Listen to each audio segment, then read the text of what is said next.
देव सज्जनों, एक बात, भगवान परशुराम का जो व्यक्तित्व है जिसमें शास्त्र और शस्त्र एक साथ हैं, लेकिन शास्त्र के मार्गदर्शन में हम आगे बढ़ते हैं। आज हमारे हाथ में जो शस्त्र है वो हमारा मत है, वोट है, जिसको लेकर हम सही निर्णय लेंगे। अभी फिलहाल हमारे हाथ में जो, क्योंकि प्रतीक फरसा जो है भगवान परशुराम का है, आदरणीय पंडित विनोद शर्मा जी से मैं निवेदन करूंगा, इसके पहले कि कार्तिकेय जी को आमंत्रित करूं, उससे पहले पंडित विनोद शर्मा जी, जिन्होंने, और कार्तिकेय जी ने भी हरियाणा के हर क्षेत्र में, हर जिले में, 22 जिलों के हर क्षेत्र में जा जाकर लोगों से निवेदन किया यहां आने के लिए। आज उनके निमंत्रण पर माननीय मनोहर लाल जी यहां हम सबके बीच आए हैं। मैं पंडित विनोद शर्मा जी से निवेदन करूंगा कि भगवान परशुराम का जो शस्त्र है, जो न्याय का प्रतीक है, जो सत्य का प्रतीक है, जो हमारे संस्कृति के और धर्म की रक्षा का प्रतीक है, वो फरसा माननीय मनोहर लाल जी को भेंट करें। सर्व समाज की ओर से, हमारे पूरे समाज की ओर से ये भेंट इस बात के लिए है कि ये प्रतीक है कि हम सब उनके साथ हैं, हम सब उनकी ताकत हैं, हम सब उनकी क्षमता है। वो एक कदम आगे बढ़ाएंगे और उसके पीछे पीछे ये पूरा समाज खड़ा होगा, आगे बढ़ेगा, चलेगा और जीत भी दर्ज करेगा। ये जीत किसी क्षेत्र विशेष की, समाज विशेष की नहीं है, देश की विरासत की है, देश की संस्कृति की है, देश के विकास की है। और ऐसे विकास में अपनी महत्वपूर्ण भूमिका निभाने वाले बहुत ही शालीन, सुसंस्कृत और संकल्पित युवा नेतृत्व कार्तिकेय शर्मा जी के रूप में, जो कि राज्यसभा सांसद के साथ साथ हम सबके, आप सबके लाडले हैं, आप सबका जिन्हें स्नेह मिलता है, आप सबका जिन्हें अथाह प्यार मिलता है, ऐसे कार्तिकेय शर्मा जी को आपकी तालियों के साथ, आपकी बहुत सम्मान भरी तालियों के साथ निवेदन करूंगा कि वो आए और इस अवसर पर ऐसे युवा ऊर्जावान प्रतिभा को सुनना भी हम सबको बड़ी उम्मीद देता है, विश्वास देता है। कार्तिकेय शर्मा जी।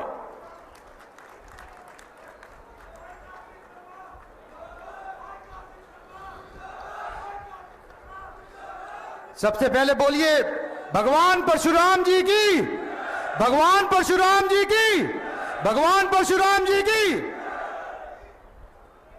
मैं हरियाणा के विकास पुरुष और पूर्व मुख्यमंत्री श्री मनोहर लाल जी का करण की धरती करनाल पर आयोजित इस भव्य कार्यक्रम में तहे दिल से बहुत बहुत स्वागत करता हूं।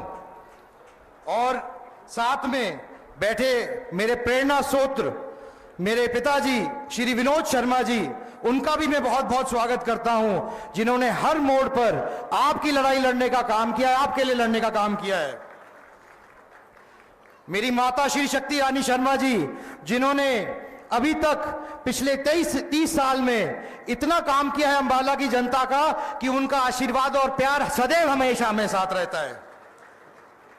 साथ ही उपस्थित इस मंच पर जो जितने भी गणमान्य व्यक्ति हैं, श्री डीपी वत्स जी, एक्स एमपी हरिवंद्र कल्याण जी, मेरे बड़े भाई संजय भाटिया जी, शशिकांत जी, महावीर गुड्डू जी, योगेश्वर दत्त जी, मासूम शर्मा जी, जय भगवान चेयरमैन जी, जिलेराम चोचरा जी, जयपाल शर्मा जी, सीएम शुक्ला जी, सुरेंद्र शर्मा बड़ोता जी, अशोक शर्मा जी प्रधान, अशोक शर्मा जी ब्राह्मण खाप प्रधान, कृष्ण लाल शर्मा जी, जयपाल शर्मा जी, डॉक्टर शिवांगी कौशिक, विशाल मेहता जी, केसी शर्मा जी, एमपी शर्मा जी, प्रमोद शर्मा जी, अरुण शर्मा जी, एसएन पांड्या जी, मौजी राम जी, सिया राम जी, हरिराम दीक्षित जी, हमारे बड़े जिनके सानिध्य में हम हमेशा प्रेरणा लेते हैं, सुरेंद्र वत्स जी, सुरेंद्र कौशिक बनवोरी जी, अशोक तंवर जी, सिलक राम जी, हरीश मोदगिल जी, देवकी नंदन भारद्वाज जी, गुरदीप राणा जी, सोम सिंह चेयरमैन जी, सुनील भारद्वाज जी और अमरजीत कौंड जी, गौरव शर्मा जी, पूरा का पूरा सम्मानित मंच, जितने भी लोग आप सब समय निकाल के आए हैं, जितने भी हमारे बड़े बुजुर्ग माताएं बहनें, जब आप इतनी गर्मी में इतना समय निकाल के हैं हरियाणा के अलग अलग क्षेत्रों से, मैं आपको कोटि कोटि नमन करता हूं, दिल की गहराइयों से बहुत बहुत धन्यवाद करता हूं।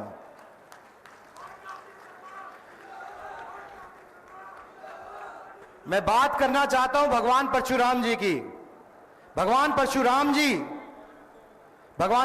जी 36 बिरादरी के भगवान हैं, क्योंकि भगवान किसी एक बिरादरी के नहीं होते हैं, लेकिन हम भगवान परशुराम जी के वंशज हैं, तो ये हमारा दायित्व बनता है कि हम उनकी पैरोकारी करें, उनकी जो शिक्षा है, जो उनके आदर्श हैं उनको बढ़ाने का काम करें, ताकि जो हमारी युवा पीढ़ी है, जो नौजवान पीढ़ी है, वो उनकी सीख से, शिक्षा से प्रेरणा ले सके और अपने जीवन का अनुसरण कर सके, ताकि आने वाली पीढ़ियां और आने वाले समय में, क्योंकि भगवान परशुराम जी का एक ही उपलक्ष्य था, वो सही के साथ हैं, गलत के खिलाफ, हित के साथ हैं, अहित के खिलाफ। तो मैं आप अपने युवा भाइयों से, बड़े बुजुर्गों से, सबसे निवेदन करना चाहता हूं कि हमारा दायित्व बनता है कि हम उनका प्रचार प्रसार करें, उनकी पैरोकारी करें और उनका संदेश हर एक व्यक्ति तक पहुंचाने का काम करें। भगवान परशुराम जी ने हमेशा अन्याय के खिलाफ लड़ने का काम किया है। शायद इसीलिए वे ऐसे भगवान हैं जिनका वर्णन हर युग में होता है, ताकि हर युग के अंदर अन्याय के खिलाफ वे लड़ सकें। मैं बात रखना चाहता हूं, मेरे बहुत से भाई हैं, समाज के युवा भाई, जो कभी कभी उत्तेजित हो जाते हैं। मैं उनको बताना चाहता हूं कि भगवान परशुराम जी शस्त्र की भी बात करते हैं और शास्त्र की भी बात करते हैं, लेकिन जब तक आपको शास्त्र का ज्ञान ना हो तब तक शस्त्र का इस्तेमाल की बात नहीं करते। तो मैं अपने युवा साथियों से भी निवेदन करना चाहता हूं कि जब हम भगवान परशुराम जी का अनुसरण करें तो हम उनके पूरे ज्ञान के साथ उनका अनुसरण करें। भगवान परशुराम जी का आशीर्वाद हमारे साथ है, बना रहेगा। मैं बात करना चाहता हूं पंडित विनोद शर्मा जी की, जिन्होंने ईपीबीजी का पौधा लगाया, जिसका हजारों बच्चों को फायदा मिला। मैं बात करना चाहता हूं डोली के मालिकाना हक की, जिसका फायदा 28 जातियों को मिला। मैं बात करना चाहता हूं जो लड़ाई पंडित विनोद शर्मा जी ने लड़ी, इंटरव्यू सिस्टम की जो कुरीति थी उसको खत्म करने की, उसका सबको फायदा मिला।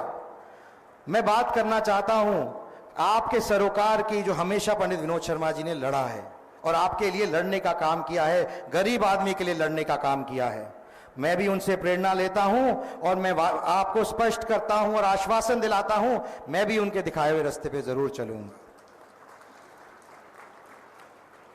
मैं बात करना चाहता हूं हमारे देश के, प्रदेश के यशस्वी हमारे देश के प्रदेश यशस्वी पूर्व मुख्यमंत्री श्री मनोहर लाल जी की। मैं अपने आपसे कुछ ऐसे अनुभव साझा करना चाहूंगा। आज से लगभग 1.5 साल पहले जब परशुराम महाकुंभ का आयोजन हो रहा था, तो मुझे कुछ लोगों ने बोला समाज के आकर कि कुछ समाज के लोगों में नाराजगी है। मैं लोगों के बीच में गया, मैंने उनसे बात की, उनकी भावना समझने की कोशिश की, मैंने समझने की कोशिश की कि क्या बात है। तो मुझे पता चला कि जो बात वो कह रहे हैं वो तो सही पटल पे, सही जगह पे किसी ने रखने का काम ही नहीं किया। तो मैंने भगवान परशुराम जी के महाकुंभ के माध्यम से वो सही पटल पर माननीय मुख्यमंत्री जी के सामने बात रखी, अपनी 13 डिमांडें रखी, और मुझे बहुत खुशी है कहने में कि माननीय मुख्यमंत्री जी ने वहीं से, स्टेट से ही वो 10 मांगे मांगने का काम किया। मैं बात करना चाहता हूं मनोहर लाल जी की, क्योंकि उन्होंने एक साफ, अच्छी छवि की, ईमानदार सरकार चलाने का काम किया है, जिसने ये पर्ची और खर्ची का सिस्टम खत्म करने का काम किया है। उन्होंने एक पारदर्शी सरकार चलाने का काम किया है। उन्होंने जो अमूल चूल परिवर्तन लाने का काम किया है, चाहे वो डायरेक्ट बेनिफिट ट्रांसफर की बात हो, जहां पर बिचौलियों को खत्म करके सीधे लोगों के अकाउंट में पैसे डालने का काम किया है। और सिर्फ यही नहीं, केंद्र सरकार ने भी कई नीतियां हरियाणा सरकार से लेने का काम किया है। मैं मन से बहुत बहुत धन्यवाद करता हूं माननीय मनोहर लाल जी का कि मैंने जब भी कोई विषय उनके सामने रखा है, उन्होंने बहुत संवेदनशीलता से उसको सुन के उसको करने का काम किया है। बहुत बहुत धन्यवाद मनोहर लाल जी। मैं बात करना चाहता हूं देश की। हाल ही में मुझे भगवान राम के भव्य मंदिर का जब प्राण प्रतिष्ठा हो रही थी तो उसमें जाने का सौभाग्य मिला, उसका न्योता मिला। वो एक अलौकिक दृश्य था। जब मैं वहां था तो मुझे याद आता था कि जब मैं छोटा बच्चा था 10 साल का, तब से मैं इसके बारे में सुन रहा था और विश्वास ही नहीं होता था कि शायद एक दिन ये दिन देखने को मिलेगा। लेकिन मैं अपनी बात संक्षिप्त में रखना चाहता हूं, मैं देश की भावना संक्षिप्त में रखना चाहता हूं। जब मैं वापस आया तो सदन के अंदर बहस हुई, राष्ट्रपति जी के अभिभाषण के अंदर उन्होंने राम मंदिर का वर्णन किया, तो उस पे ऑपोजिशन वालों ने कहा, आपत्ति जताई कि राष्ट्रपति जी ने राम मंदिर का वर्णन क्यों किया अपने अभिभाषण के अंदर। तो उस पे मैं खड़ा हुआ और मैंने कहा कि मैं हरियाणा से हूं, हरियाणा का हूं, हरियाणा से आता हूं, और हमारे यहां तो प्रथा है कि जब हम किसी को मिलते हैं तो हम उनका अभिनंदन भी राम राम करके करते हैं।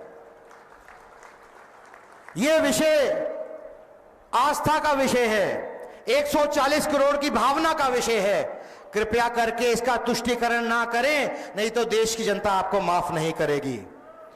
मैं आपको यह भी बताना चाहता हूं कि हर 5 साल में जो चुनाव आता है, आज वो दिन आ गया है, और मैं कहना चाहता हूं कि देश ने मन बना लिया है अपनी आस्था माननीय नरेंद्र मोदी जी के अंदर व्यक्त करके कि आने वाली 25 तारीख को भी तीसरी बार प्रचंड बहुमत से उनको वोट देकर तीसरी बार प्रधानमंत्री बनाएगा, ऐसा देश ने फैसला किया है। तो मैं अपने युवा भाइयों साथियों से सबसे निवेदन करना चाहता हूं कि इस लोकतंत्र के पर्व के अंदर बढ़ चढ़ के हिस्सा लें और अपने मत को सही अपने विवेक से, क्योंकि ये प्रधानमंत्री जी का चुनाव है और ये देश का चुनाव है जो देश में दशा और दिशा देता है।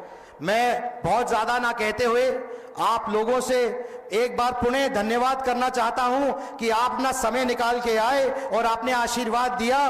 बहुत बहुत धन्यवाद। जय हरियाणा, जय भारत, बहुत बहुत धन्यवाद।